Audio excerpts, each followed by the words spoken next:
Hello, everyone. Before we dive into today's episode, I wanted to remind you that my book, Drummers on Drumming, is available now on Amazon as both a paperback and an ebook. Based on the Big Fat Five segment of this podcast, where I sit down with my favorite drummers to discuss the 5 records and stories that shaped their approach to the instrument, this book is packed with insights from the drummers who redefined how we think about the modern drum set. You can grab your copy now by checking the link in this episode's show notes or simply searching Drummers on Drumming on Amazon. So thank you for all the support, and now let's get into the show.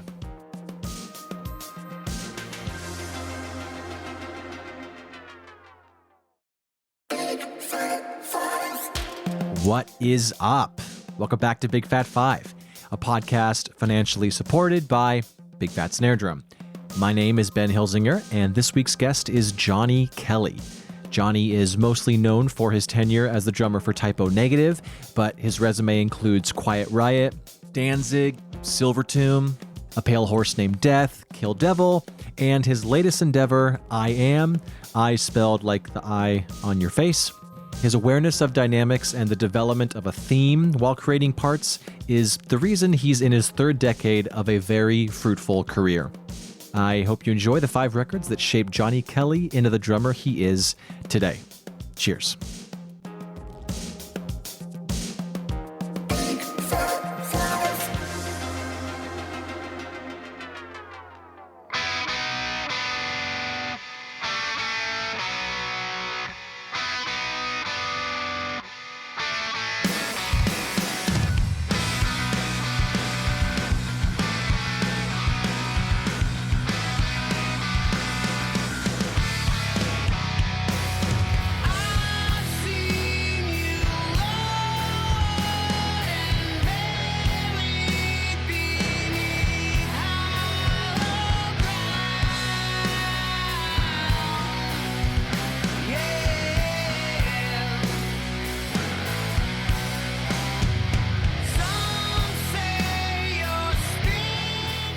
Well, Johnny, thank you so much for being on the show, man. Really appreciate it. Thanks for having me. It's a cool concept. I'm excited about it. Oh, thank you, man. Well, and I do have to give props to Eric Winkler, who kind of connected us via your manager. He's a friend of mine from Kansas City, and he's been the biggest Type O Negative fan forever. So cool. I got to say his name on there in front of you so you know. Eric Winkler, thanks again. But the question that I've been starting off a lot of these podcasts is, if you were to go into Pro Drum or Nelson Drum Shop and those shops that have all the Grooves of the Day videos, and they said, hey, Johnny, here's some sticks. We're going to film you for 30 seconds to a minute. Play whatever you want. What would you play? I would probably freeze up because me too. Always getting put on the spot like that. It's always been awkward. I hate it. I don't know. I mean, there's so many things. Like I was influenced by so many, and I was telling my wife this morning when I was filling out the questionnaire, I was like, I have to pick out 5 records. I was like, it's impossible to pick out 5. Because there's so many things that would, get left out. Things, like the influence that Motown had on me and a lot of that stuff. I don't even know who the drummers are. I just know that the way that the drums were applied in that stuff was amazing. And, a lot of times, if you look at the list, yes, there's a couple of things where the drummers are very specified, but you'll see that it's more song oriented. It isn't one of those Tower of Power drum patterns or something like that, but it's the way the context of how the drums are applied in the song is very cool to me.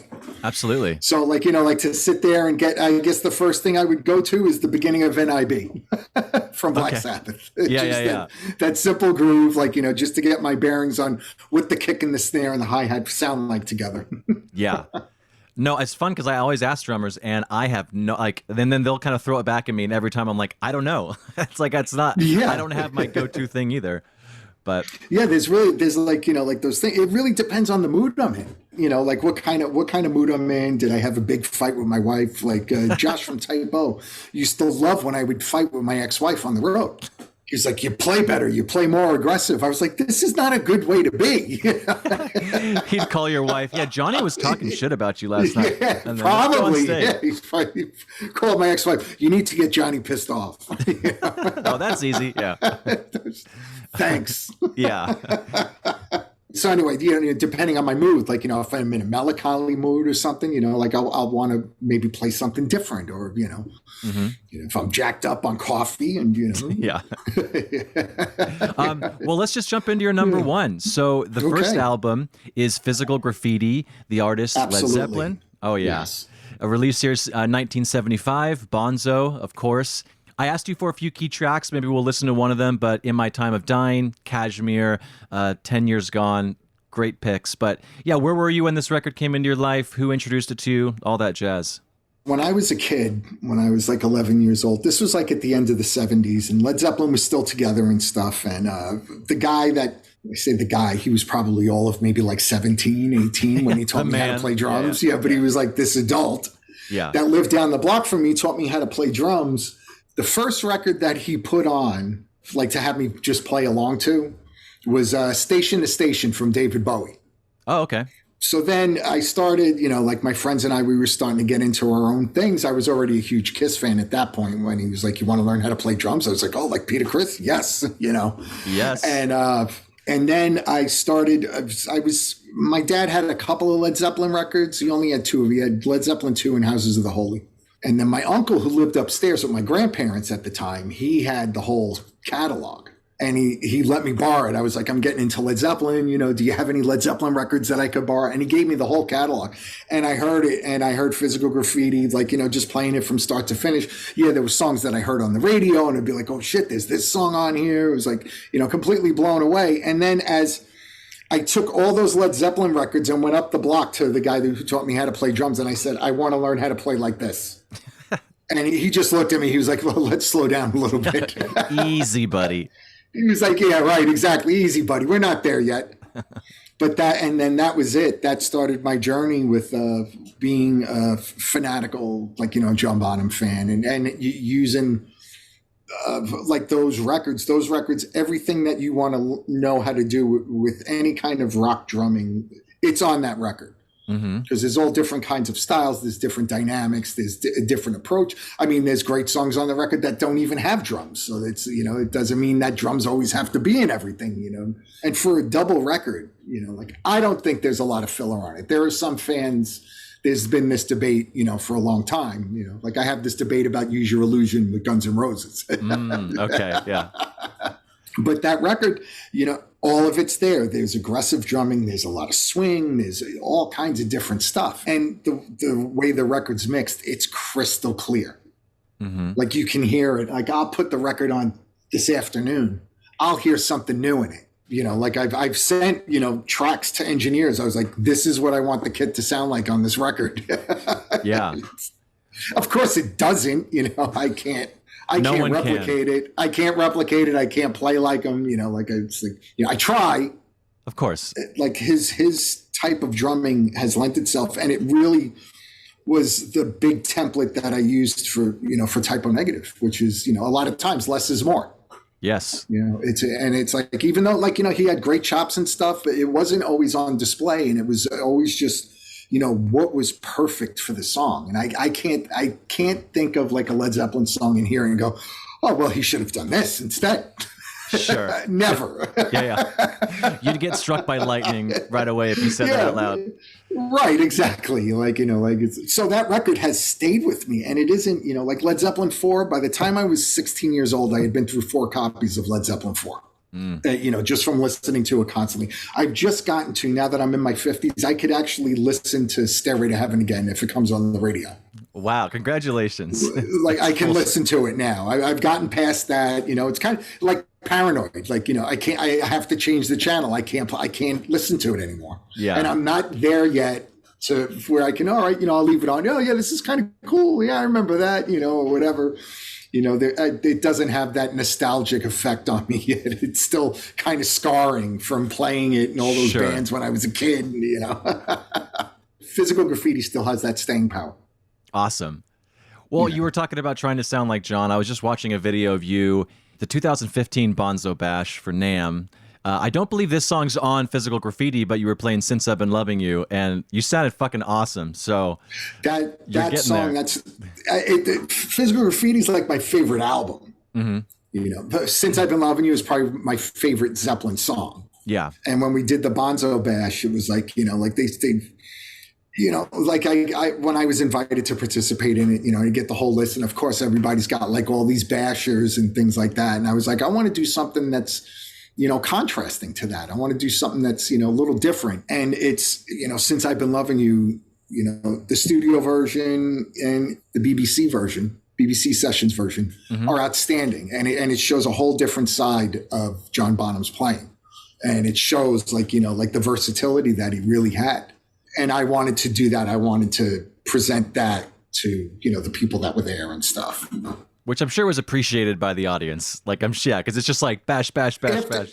After I did it the first time, I played a couple of other Bonzo bashes. And then Brian Tishy, who organized it, he was like, "You're going to play Since I've Been Loving You again, right?"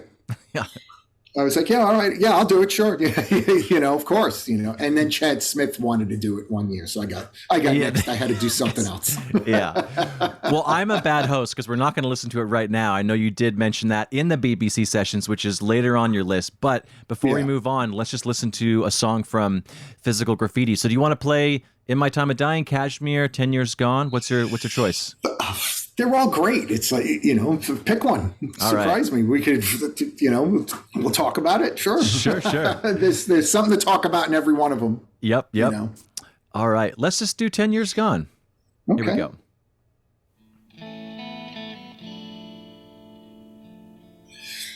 Like the sonics of this record are just perfect.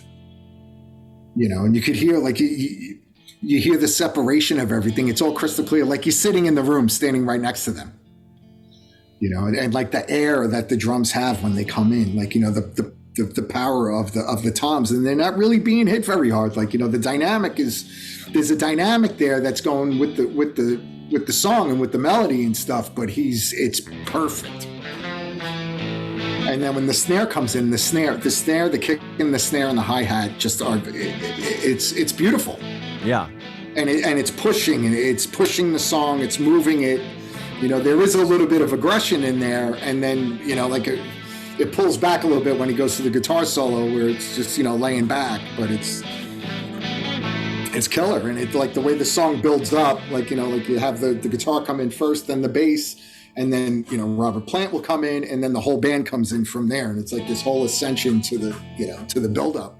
Yeah. It's amazing, That's what Type O tried to do for, 10 records, 9 records, whatever we did. Again it will be. Though the course may change sometimes, rivers always reach the sea.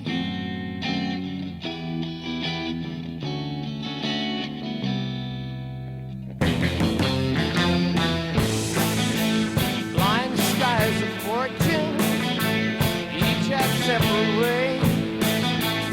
On the wings of maybe, downy birds of prey.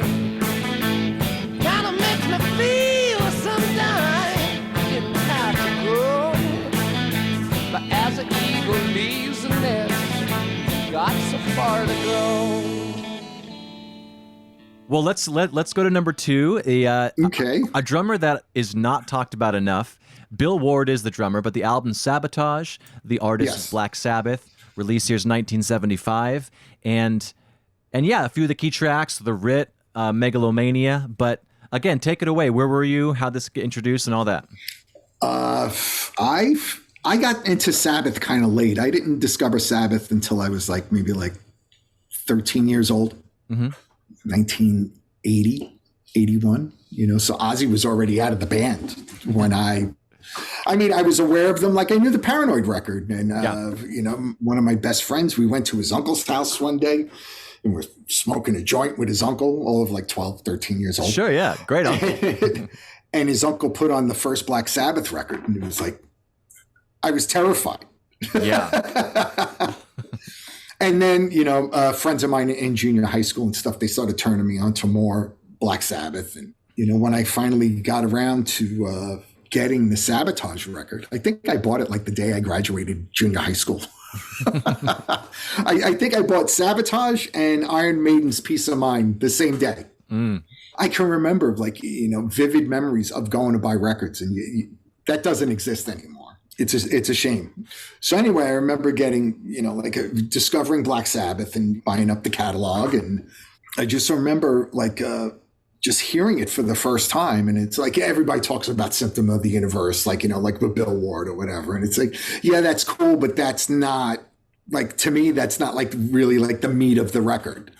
Hearing Megalomania for the first time, I was like, wow, because it has all these different movements in it and stuff. And Bill Ward's playing is bridging all those different pieces together, and it does it seamlessly. I've been fortunate enough, I've become friends with Bill. I was going to ask, yeah, you met him. So I've been I try not to fanboy on him too much. I try not to. Yeah. But he had explained to me once, I recorded a song with him. He got me, Kenny, and Josh from Typo to play on a song. He wrote a song for Peter a few years ago, and he wanted us to play on it. And so, of course, we did. Yeah. I never heard the end result. I don't know if it's finished yet. But working with him like that, I was able to get in his head. And the way that he approached drums, he was he was orchestrating drums, not just playing drums. He was orchestrating. And I was when he explained that to me, it was like an epiphany or something. I was like, oh shit. And now, when I hear all this stuff back, I'm like, that's exactly what he's doing. And, there would be parts in songs and stuff where they would be playing, it seemed like the three of them were all doing different things simultaneously. But Bill's playing kept it all together. He was the hub for all the, experimentation and the existential, departures. And the parts that he would play to songs were it was to create an atmosphere, to create a dynamic in what was going on. It wasn't just chugging along with riffs, kind of like they laid the template for doom metal and things like that. But he was doing way more, and it was so under the current. It was all very subtle. And then he would come out and he of course he had the total ability to be a complete Neanderthal, but it was like a refined Neanderthal. And because he had the ability to that versatility to make these songs move the way that they did. Anybody else try to play a Black Sabbath song and they can't. Mm-hmm. I don't want to get into one of the Nuno Betancourt things, but yeah. We'll leave that for another time. I'm not going to start naming names. Sure. But, anyone that's that came after Bill that, tried to, step in his shoes, it's different. It's different. There's an element missing, somewhere. And, it's not the people that played with him afterwards, it's not like they're slackers. They're all great drummers. Mm-hmm. But they weren't Bill Ward. And Bill Ward had a certain essence about his playing that made Black Sabbath perfect. When Vinny Appice and Dio came into the band and stuff, totally different band. Mm-hmm. But even even the Heaven and Hell record that Bill did, you could still tell it's Bill, but it's Bill more structured. The songwriting is more structured and stuff like that, and Bill's doing the things that need to be done for the song, but it's a different Bill Ward. Yeah. And even with Born Again, kind of more free on that record, the songs like Disturbing the Priest and things like that. It was like a throwback to the first record. It had that certain element of chaos in his playing and urgency and yeah. I guess last year or something, I did a session. I did a cover of the song Trashed. And I was I hadn't heard the song since I was a teenager. And I was I never really got into the song to break it down or learn anything from it. I'd listen to it. I was oh yeah, this is cool. Yeah. And so then I was getting into the song now because I was going to do it for this session. And it's not as simple as it sounds. Yeah. It's a very busy song. Sabotage had a certain, the whole catalog with Ozzy and stuff, there's a certain bite to that record, and then, later on, reading about it and stuff, they were going through all this turmoil with their manager, and it was a really bad time for Sabbath, and they were very bitter and angry, and it came out on the record. Well, it's kind of like you when you were mad at your wife. It's just it. Yeah, exactly. Yeah, right. If you get out there and you start breaking things. And, and that's what it sounds like. There's this bite to it. And the writ is like the perfect. The writ is about like getting served or something like that, I believe. Like, they got served from their managers and stuff, like like habeas corpus. But now, now learning about their dynamics and stuff, and when you read about it and you understand about where they were as people, a lot of what they've done, what they were doing creatively, totally makes a lot of sense. It's like, oh yeah, it's like you're connecting those dots, and and that was like the Sabotage record. Even though I was very gravitated towards the Sabotage record because it wasn't quite the same as their earlier works. Well, a Sabbath Bloody Sabbath is a whole different thing. It's like, I think that was like the apex of their creativity. It wasn't just Supernaut and Iron Man and War Pigs. This was like this was really, they stretched themselves out a little bit creatively. Sabotage to me was a little bit more back to basics, but the song structures I think were a little bit more mature. Mm-hmm. But it has that bite to it, and the things that he was doing, like just from the opening line of the writ, with the wah and everything, and it's like wow, wow, wow. It's so hard to find somebody that could play that straight. Well, let's just listen to the writ. Let's just go.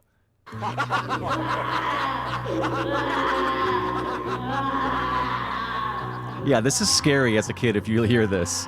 It's great.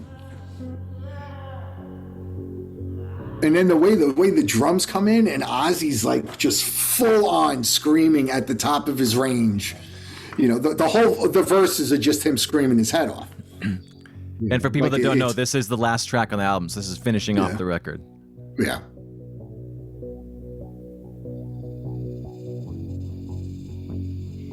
And like the way the drums and the guitars come in, it's just so powerful. Yeah.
Yeah, it's not like the drumming isn't very extroverted where it's saying like, it's not a part where it's like, hey, look at me, look at what I fit in here and stuff. And it's just huge. It's ginormous where it's just pushing it. Like it's like a herd of mammoth, just like walking slowly to trample something. Herd of Mammoth is a good band name. Or like a herd of Godzillas attacking Tokyo at the same time. Walking slow. Jeez. But that's the impression that I get from it. And it's just so huge, but it's not, it's not very, it's not lick oriented or say, wow, that was a really cool lick in there. But it's like, it just creates this atmosphere, it's pissed, but it's like even the parts, like all the parts, like, that the band are playing, it's relatively simple and powerful. And it's supporting, being led by Ozzy's vocals, and his vocals just have such impact. And it's probably one of the best things, like one of his best vocal performances. I agree. Yeah. He sounded great in that one. My God. That probably he could never repeat it again. Yeah. I don't know if they ever played the song live. I'm not sure if they did, but it probably would have had to have been the first song every night. Yeah. He's maybe not tonight, guys. Maybe tomorrow night. Yeah. I'm feeling a little verklempt. I don't see it as being a really strong opening song to a Black Sabbath concert either. But it's a great album track, and it had a big impact on me. Sure. Yeah. Well, let's go to number 3. We've already talked about it. It's the BBC Sessions by Led Zeppelin. It was not obviously recorded in 97, but it came out in 97. And yeah, one of the tracks you were talking about that you played at the Bonzo Bash in 2015, Since I've Been Loving You, and then the song Thank You. And yeah. Yeah, like those two songs. I mean, they're two of my favorite Led Zeppelin songs. So like they jump out at me. Like, you know, when I bought the CD, I was like, oh man, live versions of this. I was like, I never heard a live version of Thank You. Like there really wasn't a lot of stuff available from Led Zeppelin other than their catalog. And you had The Song Remains the Same, and that was it. Yeah. You know, and even in the movie up until, you know, like 20 years ago, you only got a little snippet of Black Dog in the movie, which didn't make the record. But the BBC Sessions, they're recordings from like 1970. Oh, okay. So the band is young, like, and like, you know, obviously I had seen, you know, I guess like Led Zeppelin 3 had just come out because there was a significant amount of material from 3 on that release. And so I'm pretty sure it's from like 1970. Like for a live recording, it just seems very clear. It feels like you're in the studio with them, like in the studio audience. And the band is just on fire. That's the only way to put it. You know, like they're all young, you know, even like on the studio records, you know, there's a vibe to it. But the live versions really took, you know, an identity of their own. And I'm pretty sure like both of those songs were like staples in their live performance for years. Like Bonham is just like, he's really stretching out on it. So yeah, like as far as like Bonham, yeah, there's a lot of overplaying in it, but you know, like what he does a lot of the time, it's just so tasty, you know, and it's like, it's even though it's being overdone, it's perfect for the live performance. I don't know if it was something that was done spontaneous or like, you know, they worked on it at rehearsals or anything like that, but they just stretch out. Same thing, you know, Jimmy Page too. And, you know, like even John Paul Jones with the on the, you know, and the organ and the keyboards and stuff. Like he's playing all organ. I think he's playing with foot pedals for the bass. And Since I've Been Loving You, because it just sounds like there's just like the root notes of the melody. Mm-hmm. And Robert Plant too, you know, the emotion that he puts out on it, you know, even in the studio versions is brilliant, you know, and he's literally a child.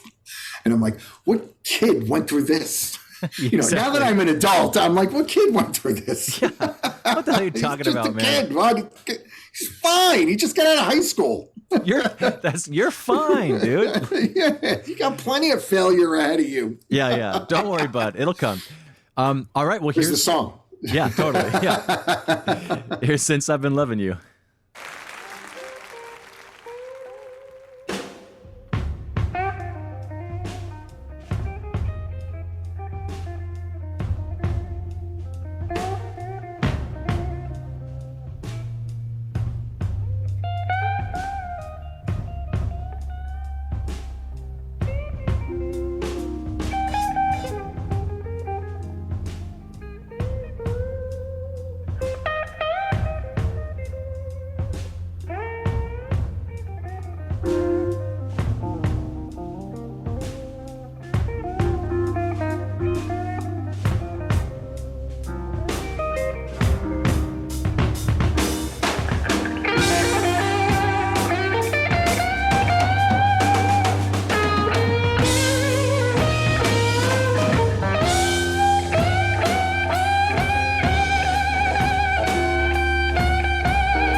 I don't think that's right, no. I've really been the best of food. I did what I could, yeah. How I love you, baby, how I love you. Mama love, yes I love. Oh, little girl.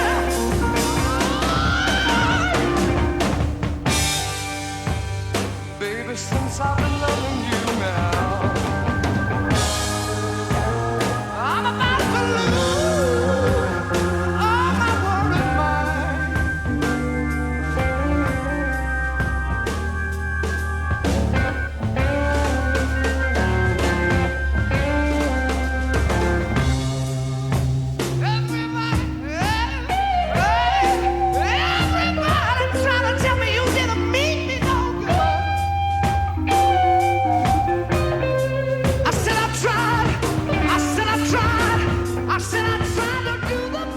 All right, well, let's just go to number 4. So Motley Crue, the album is Motley Crue. It's their 94 release. And of course, Tommy Lee, weirdly enough, I think he's been brought up one other time on this podcast, which blows my mind. Such a good drummer. Yeah, Power to the Music, Till Death Do Us Part, so many good tracks, but take it away. I think like in this day and age, I think it might be not the cool thing to say that Tommy Lee was an influence, but it's, I'm calling bullshit. Anybody that was like playing drums in 1983, they were into Tommy Lee. Yep. They're lying if they tell you otherwise. I remember as a kid, right, when I got into high school, I started meeting other people that were like, more like-minded. There weren't too many people in my neighborhood, friends growing up that were into, like heavy metal and, stuff like that. And when I got to high school, I started meeting people that were more like-minded. I remember I was waiting for Bark at the Moon to come out. Ozzy's Bark at the Moon. Mm-hmm. And there was a record store literally right around the corner from my high school. So a lot of times stop after school, go to the record store and then walk home. Mm-hmm. And my friend was like, you got to check this band out. You got to check this band out, Motley Crue. And I remember him telling me, he was, and I was like, but I'm waiting for the Ozzy record to come out. I only have money to buy one. He goes, go to the record store after school, buy the record. If you don't like it, I'll give you the money. Which at the time, like, buying a record was all of like $7, $8. Yeah. So I was like, okay. And I went to the store, bought Shout at the Devil and brought it home. And it was like one of those things, like it changed the course of trajectory and stuff. And, and then, like you're starting to see more videos on TV, mind you, Brooklyn was the last place to get a 7-Eleven and cable television. Okay. I was literally out of high school by the time real cable came to Brooklyn, like my neighborhood. Wow. So like going Headbangers Ball and stuff like that. I didn't have it. I would have to my friends would tape it where they lived, like in Long Island, and then give me a copy of the VHS so I could watch it. We're so spoiled these days. Yeah. So things were kind of limited as far as like what you could see, like seeing videos. But anyway, you saw some videos. I saw the video for Looks to Kill and then Too Young to Fall in Love. I think those were the two that they did from that record. But like when you saw them in the magazines, you heard the music and stuff. That was like Tommy Lee was the one that made me want to play double kick because I had never really heard double kick all that much, because like Black Sabbath through Bill Ward didn't really use it a lot. John Bonham didn't use it. It wasn't done in AC/DC or Iron Maiden or So it was pretty limited to that. But like when I heard Red Hot, I was like, holy shit! I was like, I got to learn how to do this. And I had literally I had just started playing drums again. Like I learned how to play when I was a kid, but when I was like 15, I started playing. I was in a band, and then I got turned on to this, and so it changed everything for me. Then I got it, I picked up Too Fast for Love. That was a really cool record, obviously with Live Wire and stuff. And it was, it was definitely dirtier and more, more raunchier than what was happening at the time. Theater of Pain came out and it kind of lost me. And I was just like, I'm good. Thanks. I'm out. Done. I went to see the show and it was cool. It wasn't blown away by it. And it took me a while to even like Motley Crue again, it wasn't until Dr. Feelgood came out and I was like, wow, this is cool. But then when Vince left the band and then they came out with that record, I was one of the people at the time, I was excited that Karabi was singing for the band because I was familiar with him with the Scream. Mm-hmm. I was like, this guy's a really good singer. He had that real, that kind of raspy-ish, kind of like that Paul Rogers vibe a little bit. And I was like, wow, him with that band, it could be really cool. And then the record came out and I was like, wow, it's kind of cool. I mean, the lyrics were still kind of hokey, Hooligans Holiday. It was kind of dorky, but the production on the record is out of control. The opening riff, it's, I don't even know what key that's in. It's that drop tuning and the way the drums come in with Tommy and Bob Rock.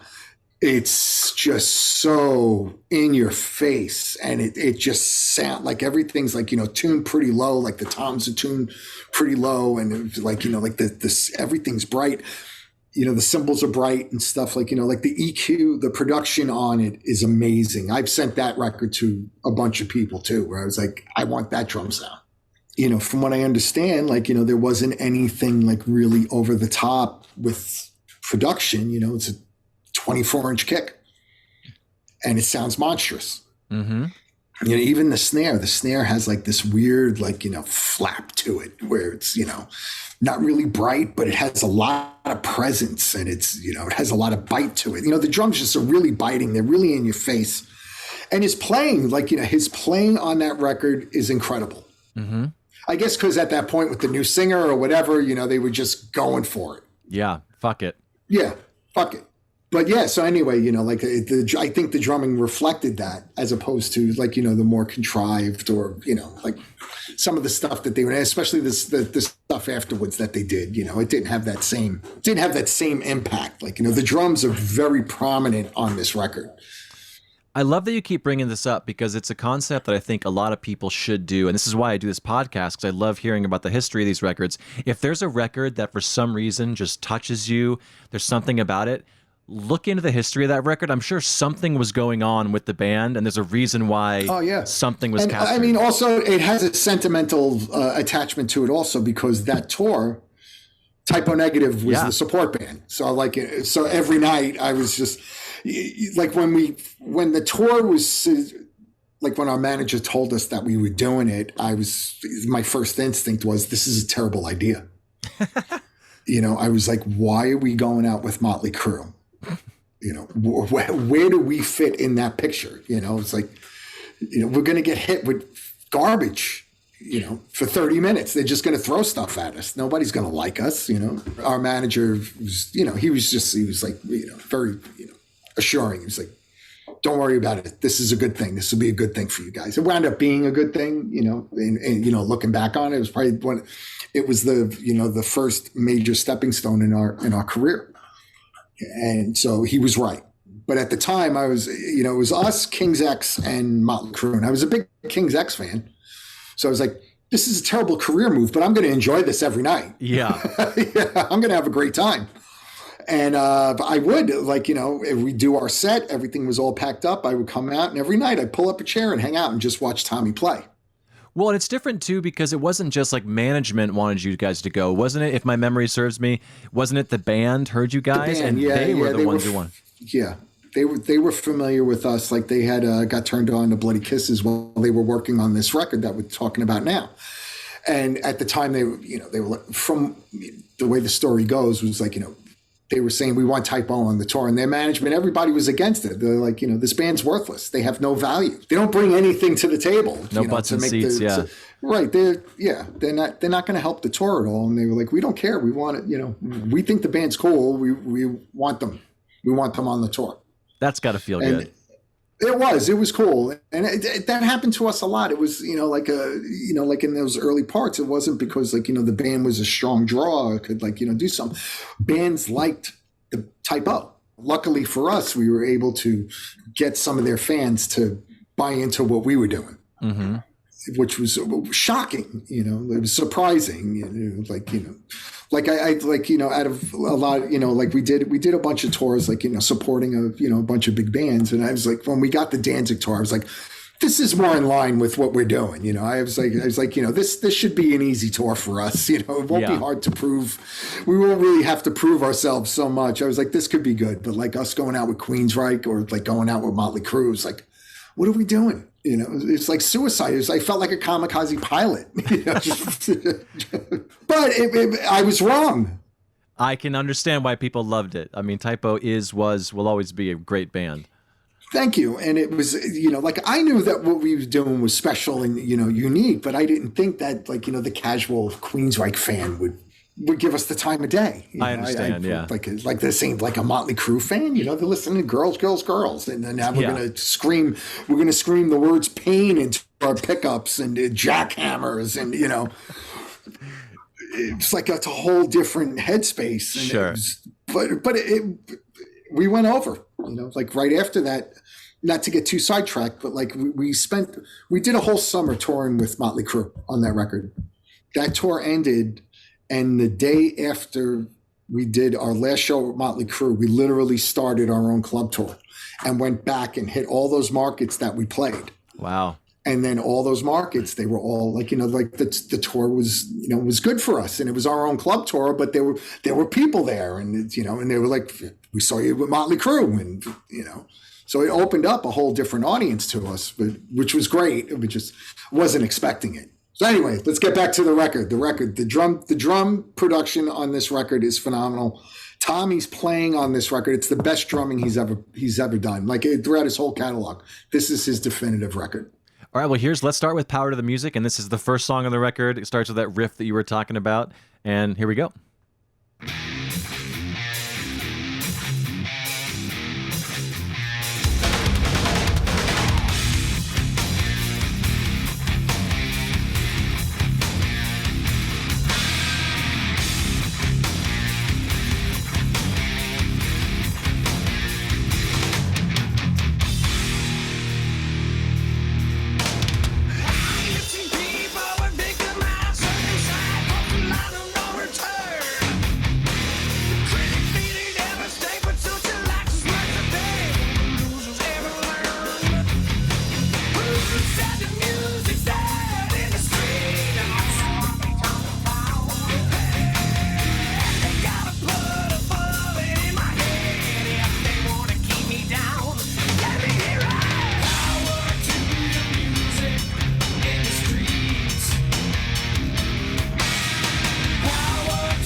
All right.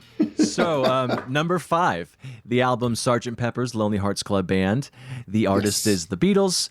67 it came out. And, of course, Richard Starkey, Ringo Starr. A few of the key tracks. I mean, I'm sure everyone knows this record, but Lovely Rita, Day in the Life, one of the greatest songs ever written. But, yeah, take it away. Like, Ringo Starr to me was like one of the first headbangers. Like, if you watch that early footage of the Beatles playing, he is punishing that drum set. Mm-hmm. You know, and you can see like the whole riser moving and stuff, and like, you know, like just Crash Ride is like so high. And he has, you know, for a drummer, and especially in the time period, has a tremendous amount of presence. And to also like have that amount of presence to be, you know, behind Paul McCartney, George Harrison, and John Lennon. Yeah. It's easy to be upstaged by those guys. Yes. But he didn't.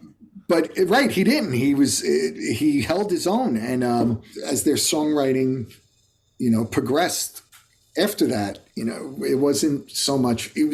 There was a lot of things like, you know, just the approach to drum set in itself. It isn't just your standard, you know, kick, snare, hat, you know, playing a pattern and moving to the next song.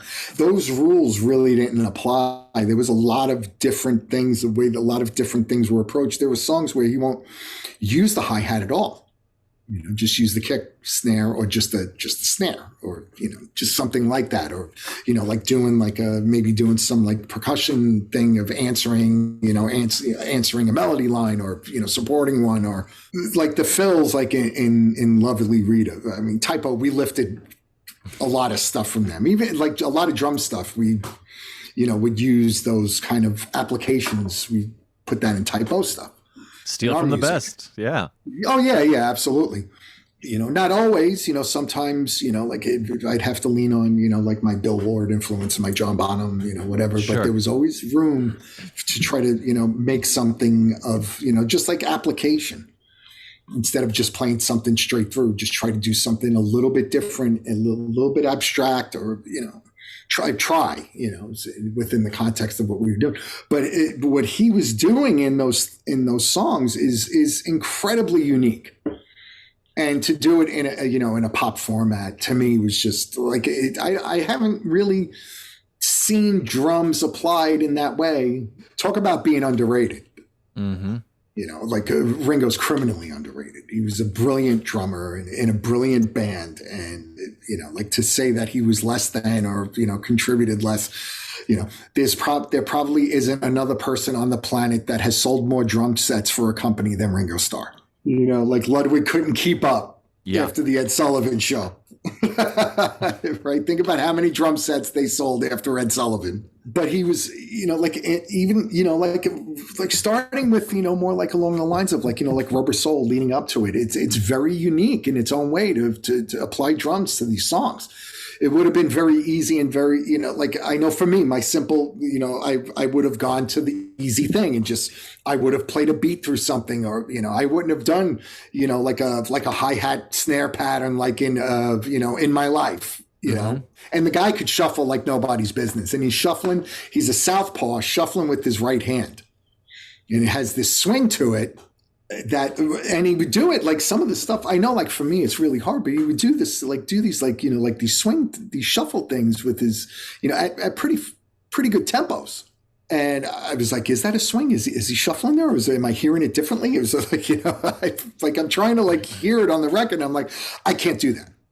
Yeah. I mean, they were playing for 7 hours a night, like 6 days a week for years before they even, I mean, he's just so much practice doing that. Yeah. And he really is unique. And, for anyone to say otherwise, that he wasn't a game changer, is just in denial. It's funny, every time Ringo gets brought up, everyone feels like, and I understand, they feel like they have to say what you just said. And it sucks. It's like, why? Who doesn't think he's the best? I don't understand. Like, there's always haters out there, like there's, I guess, yeah. There'll always be haters, and for him, it's totally unjustified. 100%. And because he truly is. He was the missing ingredient. Yep. And the rest is history. Yep. Well, here's Lovely Rita from Sgt. Pepper's.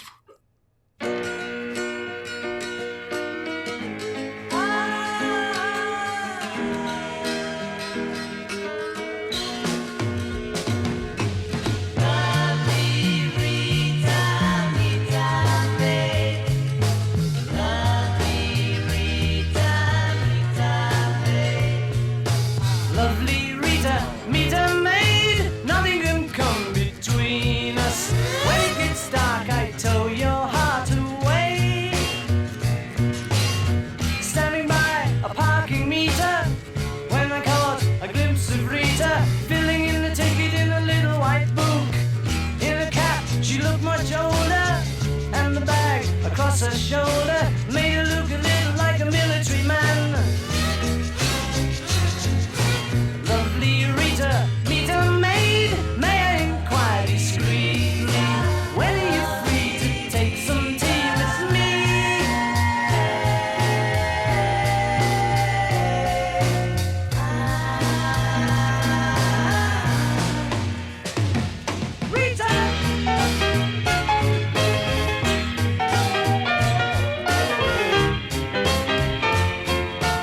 So that's your Big Fat Five, and I do want to give you a platform if you'd like to talk about I Am, to talk about any dates coming up with Quiet Riot.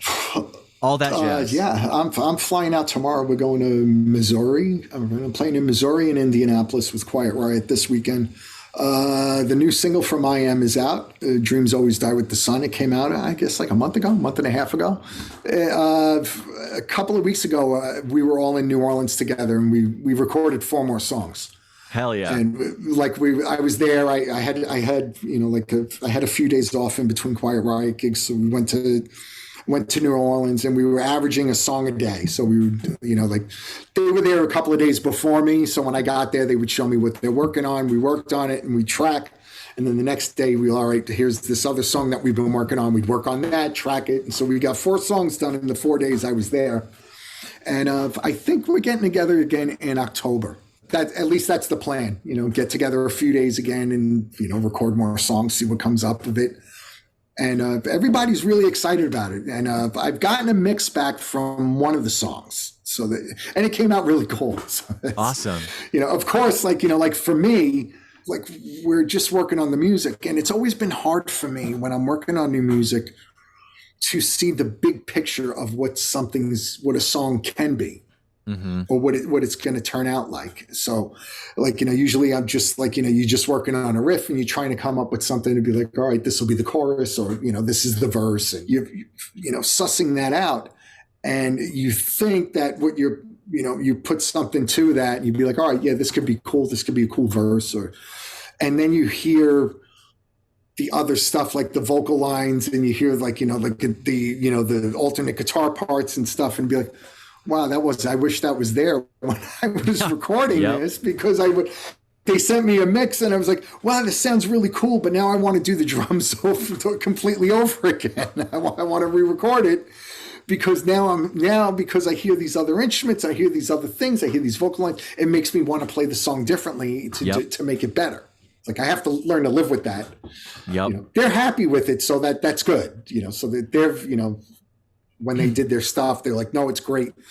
But, it's cool. It's unique. Like, I think that people have like this preconceived notion of taking 2 guys from Typo Negative and 2 guys from Crowbar and down and putting them in a room together. I think there's a certain expectation of what kind of music will come out of us. You'll never be able to get away from who you are. But it is pretty different for us, for what we're doing. Like what comes out is pretty unique. Like I was expecting it to be more like, doomier and slower and, like that way. And it's not, there's a lot of melody in it and stuff. And it's like a bunch of different things where I'm like, wow, I could hear a piano in this, or whatever. And it's like, not what I was expecting when you think of Crowbar and Typo Negative. So was that a discussion you all had? Like, let's just just go. Okay. Yeah. Just let's get in a room and see what happens. And that's the Dreams Always Die with the Sun. That was literally what happened. Like Kenny and Kirk had exchanged a couple of ideas. Like, I have this idea, like for a riff or, for a melody line or something. And I got picked up at the airport, literally went from the airport to the rehearsal studio, put my suitcase down, got behind the kit, and we started working out an arrangement of the song. And then the next day we went and recorded the drums, and I was on a plane back out with Quiet Riot after I did my tracks. Wow. And then I heard the melody line, and Kenny would sing a little bit, at rehearsal, he's trying to, he's writing the song, he's trying to find something in it.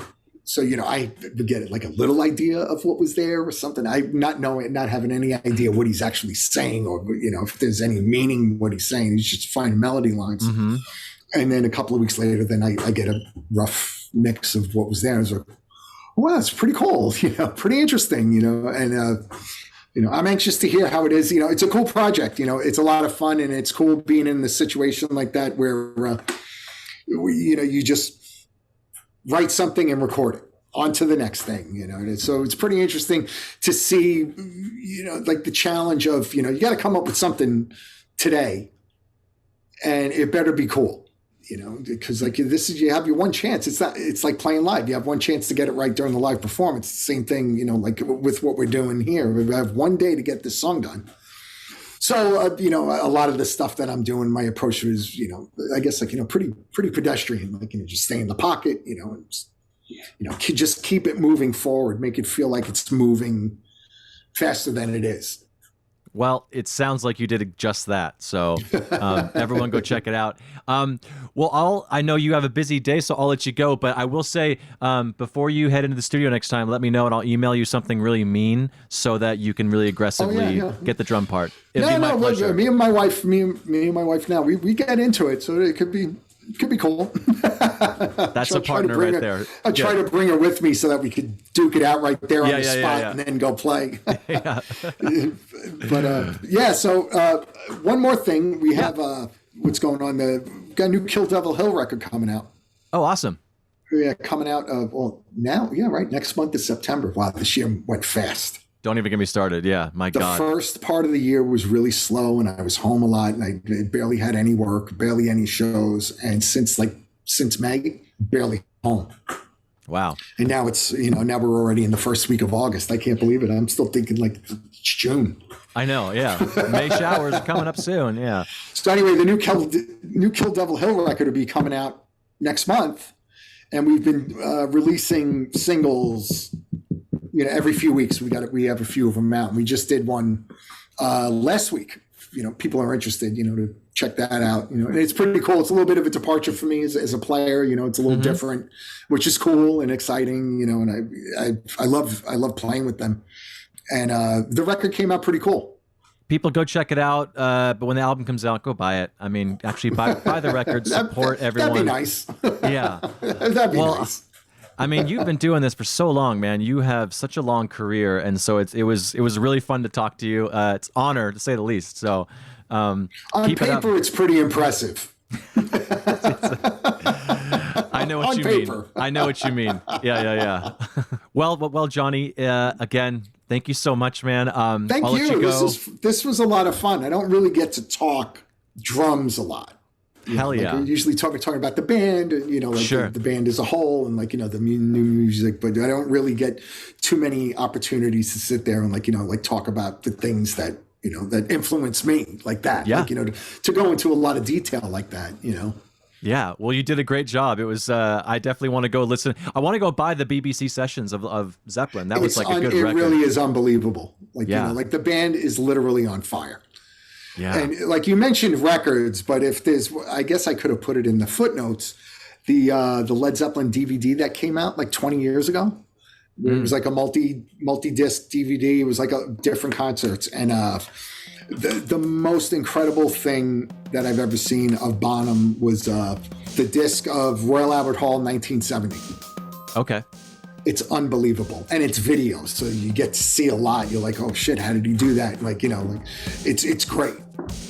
All right, Johnny. Well, I'm sure we'll talk soon, man. But next time you're in town, I'm definitely going to check you out. So all right, cool, I'll see man. you soon. Thanks. Bye, Johnny. Bye.